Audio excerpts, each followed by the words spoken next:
Bienvenida o bienvenido a esta exploración detallada. Hoy nos metemos de lleno en un concepto clave, fundamental, diría yo, para entender cómo funcionan muchos acuerdos y actos importantes en Guatemala: el derecho notarial. Tenemos aquí unos cuantos apuntes, varios documentos que describen esta figura y, bueno, su función. Hola, ¿qué tal? Sí, un tema muy interesante. Seguramente quien nos escucha ha pasado por la notaría alguna vez, pero ¿nos hemos parado a pensar qué implica de verdad su trabajo más allá de la firma y el sello?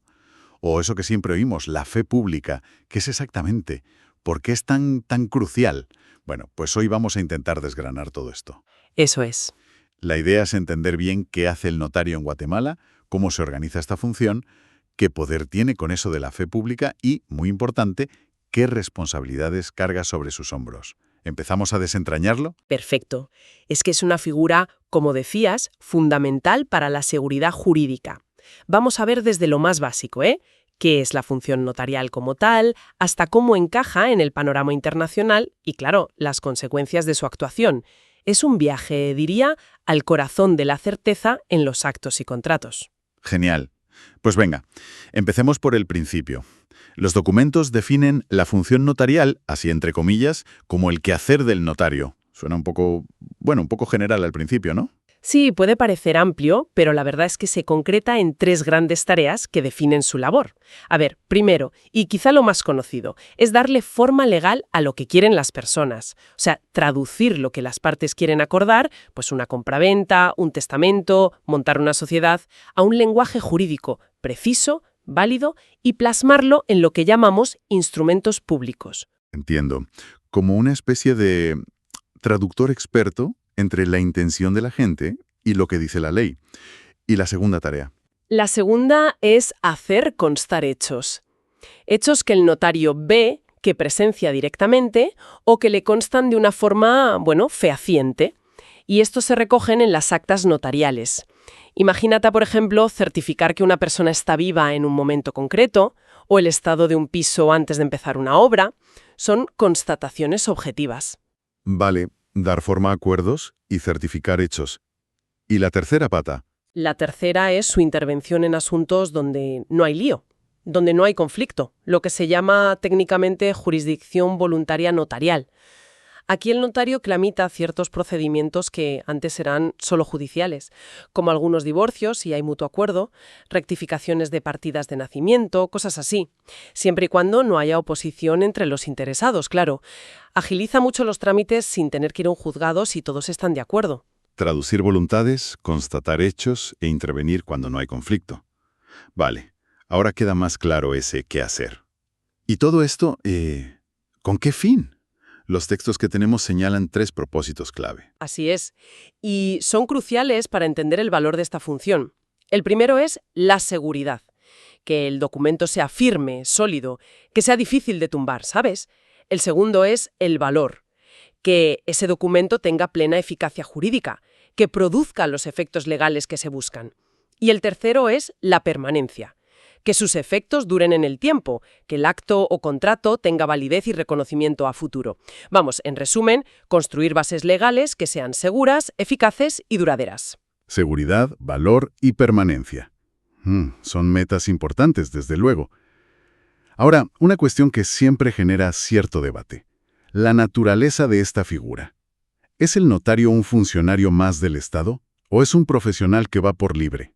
Los apuntes recogen varias teorías sobre esto. Efectivamente, es un debate clásico, sí. A ver, está la teoría funcionalista, que lo ve básicamente como un funcionario público por la importancia estatal de su función, ¿no? Y luego, en el otro extremo, tienes la teoría profesionalista, que lo considera un profesional liberal del derecho que ejerce por su cuenta y riesgo. Dos visiones totalmente opuestas, vamos. Exacto. Y luego hay, intentos de síntesis. La teoría ecléctica es interesante porque lo define como un profesional del derecho, sí, pero que está a cargo de una función pública que le delega al Estado. Los documentos que manejamos sugieren que esta visión mixta, híbrida, es la que mejor encaja con la realidad en Guatemala. O sea, no es ni un mero funcionario ni un abogado totalmente libre. Es esa mezcla la que define su rol tan particular. Esa visión ecléctica suena pragmática, la verdad. Y me imagino que para ejercer esa función pública, aunque sea como profesional, pues habrá reglas muy estrictas. Los documentos hablan de la teoría formal del instrumento público. ¿Eso qué es exactamente? Correcto. Más que una teoría sobre quién es el notario, esto se refiere al conjunto de normas y formalidades obligatorias que tiene que seguir al crear un documento. Son las reglas del juego, por así decirlo, como redactar, qué datos tiene que incluir, quiénes firman, el uso del papel sellado especial, los timbres.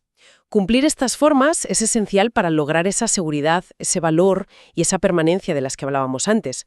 Es el cómo tiene que hacer el trabajo para que sea válido. Entendido. Es el marco formal, las reglas. Y también se menciona la organización del notariado. ¿Eso qué sería? Pues sencillamente la estructura administrativa que el Estado monta para regular la profesión, los requisitos para ser notario, que hay que ser abogado, estar colegiado, etcétera, la existencia del colegio de abogados y notarios, que ejerce un control ético y disciplinario, los registros donde se tienen que inscribir ciertos actos. Es todo el andamiaje institucional que soporta la función notarial. Vale. Tenemos entonces al notario guatemalteco definido como un profesional con función pública sujeto a formas estrictas y a una organización. ¿Y cómo se compara esto con otros países? Los textos que tenemos contrastan el sistema latino al que pertenece Guatemala con el sajón. Sí, es una comparación útil para entender las particularidades del modelo guatemalteco. A ver, el sistema latino, que es el que predomina en Europa continental y Latinoamérica, exige normalmente ser licenciado en Derecho y recibir una autorización del Estado. El notario latino asesora jurídicamente a las partes, interpreta qué quieren hacer y le da forma legal. Es un jurista activo en la creación del documento. Y tiene características muy propias, ¿no? Como eso del protocolo que has mencionado. Exacto. Una pieza clave es el protocolo, ese archivo ordenado de las escrituras originales, las matrices que el notario autoriza. Quedan bajo su custodia, lo que garantiza que se conserven y que se puedan obtener copias auténticas después. Además, en el sistema latino, la responsabilidad del notario suele ser personal e ilimitada, o sea, responde con su patrimonio si causa un daño por una negligencia grave. El ejercicio suele ser indefinido y es muy común la colegiación obligatoria. Entiendo. ¿Y el sistema sajón? El de países como Reino Unido o Estados Unidos, por ejemplo. Pues es bastante diferente, la verdad. A menudo no se exige ser abogado. La función principal no es tanto asesorar o redactar el fondo del documento, sino más bien certificar la autenticidad de las firmas que se ponen delante de él, lo que llaman notarization. Es más un testigo cualificado de la firma que un asesor legal del acto en sí mismo. O sea, mucha menos intervención en el contenido del documento. Muchísima menos. Y no suelen tener un protocolo formal como el latino. La responsabilidad se puede limitar si contratan un seguro o una fianza, el cargo puede ser temporal y la colegiación no siempre es obligatoria. Los documentos también mencionan la diferencia entre sistemas abiertos, donde cualquiera que cumpla requisitos puede ser notario, y cerrados, donde el Estado limita el número de plazas. Pero vamos, el contraste fundamental es entre latino y sajón por el rol que juega el notario. Muy interesante ver esas diferencias, sí. Pone en perspectiva el modelo de aquí. Y esto nos lleva al meollo de la cuestión, a ese concepto que hemos mencionado ya varias veces, la fe pública. Suena potente, pero ¿qué es en realidad? ¿Qué significa? Es la piedra angular, totalmente central. La fe pública, según explican estos materiales que tenemos, es un atributo que pertenece originalmente al Estado, una potestad que deriva de su autoridad, de su imperio de la ley. En esencia, es una presunción legal de veracidad. Es como si el Estado dijera, lo que esta persona autorizada certifique o haga constar dentro de su competencia se considera cierto y válido, salvo que se demuestre lo contrario de forma muy, muy contundente. O sea que el Estado de alguna manera delega su propia credibilidad en ciertas figuras. Exactamente. Delega esa facultad de dotar de autenticidad y certeza a ciertos actos o documentos. Es una investidura legal. Sin esta delegación, la función notarial sería inviable. Pero ojo, también otras funciones públicas. Piensa en un secretario judicial certificando una sentencia o un registrador certificando una inscripción en el registro. Se basa en la confianza que el Estado deposita en ciertas figuras para que la sociedad pueda funcionar con seguridad jurídica. Es creer en la validez oficial de lo que se certifica. Podríamos decir que es como el aceite que lubrica el motor de la confianza en los negocios y en los actos civiles importantes. Y mencionas otros funcionarios. ¿Eso significa que la fe pública no es algo exclusivo de los notarios? No, que va para nada. El Estado la distribuye allí donde hace falta esa certeza oficial. Los documentos que manejamos detallan 5 clases principales. Primero, la judicial. La tienen los secretarios de los juzgados para certificar resoluciones y actuaciones judiciales. Se mencionan incluso artículos concretos de la ley del organismo judicial guatemalteca sobre copias certificadas. Ajá. Segundo, la administrativa. La ejercen ciertos funcionarios al emitir documentos oficiales, pues como acuerdos gubernativos o certificaciones administrativas. Vale. Tercero, la legislativa, la que tiene el propio Congreso al aprobar y publicar las leyes.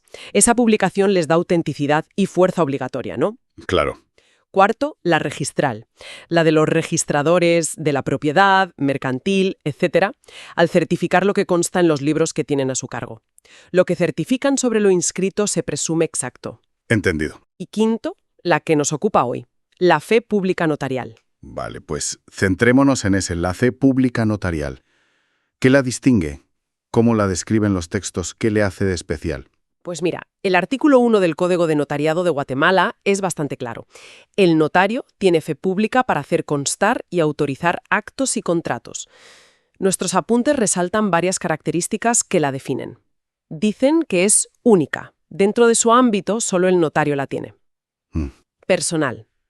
La ejerce él mismo, directamente. No puede actuar a través de un representante. Ya. Indivisible.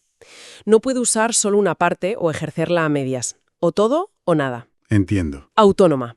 La ejerce con independencia de criterio profesional, aunque siempre, claro está, sujeto a la ley y a su responsabilidad. Lógico. Imparcial. Este es un punto ético clave.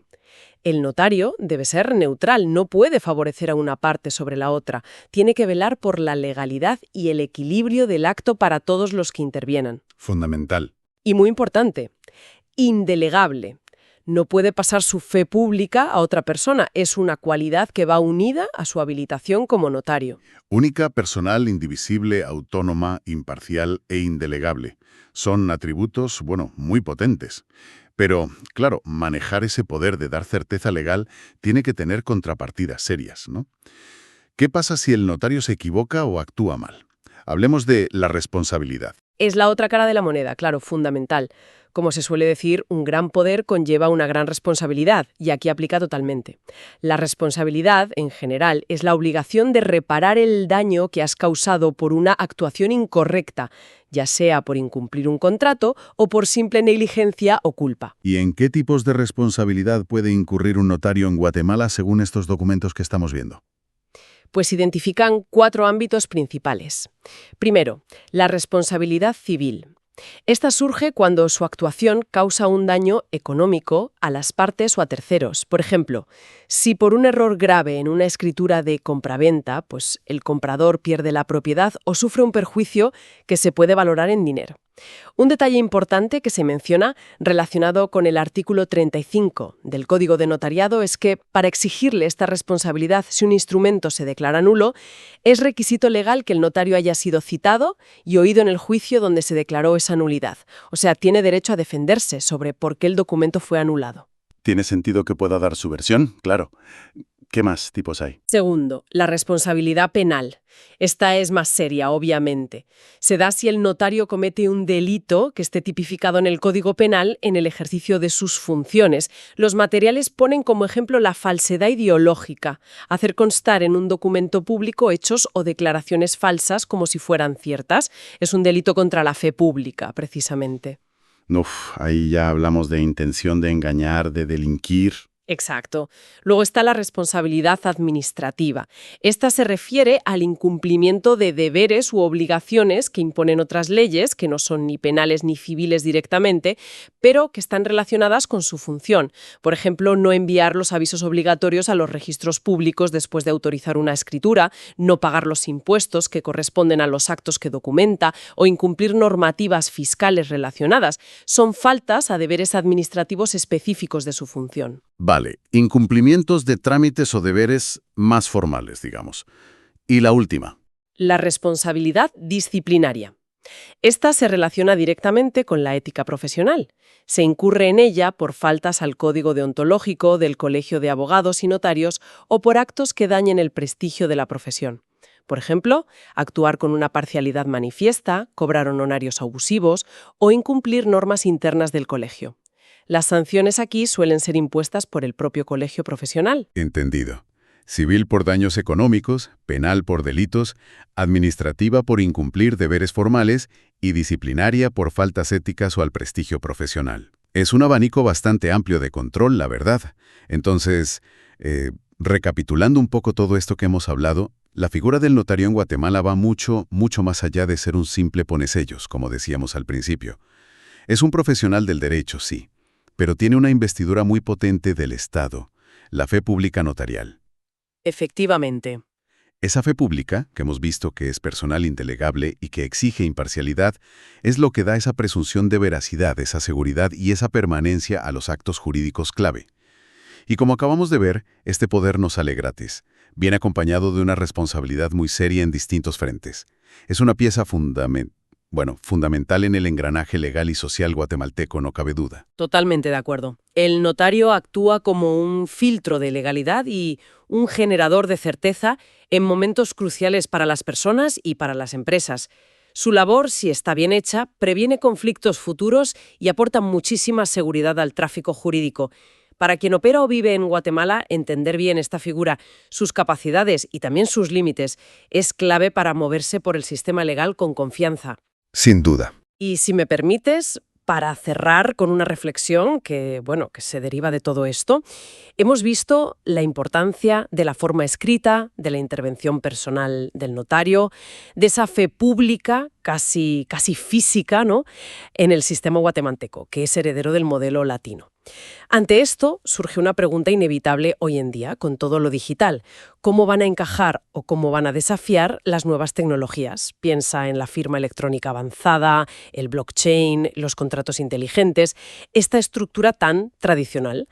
¿Podrán estas tecnologías ofrecer los mismos niveles de autenticidad, de seguridad, de imparcialidad y de permanencia que se le exigen a la función notarial? Es una cuestión abierta y, la verdad, fascinante sobre cómo va a evolucionar esta figura tan esencial en un mundo cada vez más digitalizado, ¿no crees? Pues sí, la verdad es que sí. Una pregunta muy pertinente para terminar. Deja mucho en qué pensar sobre el futuro.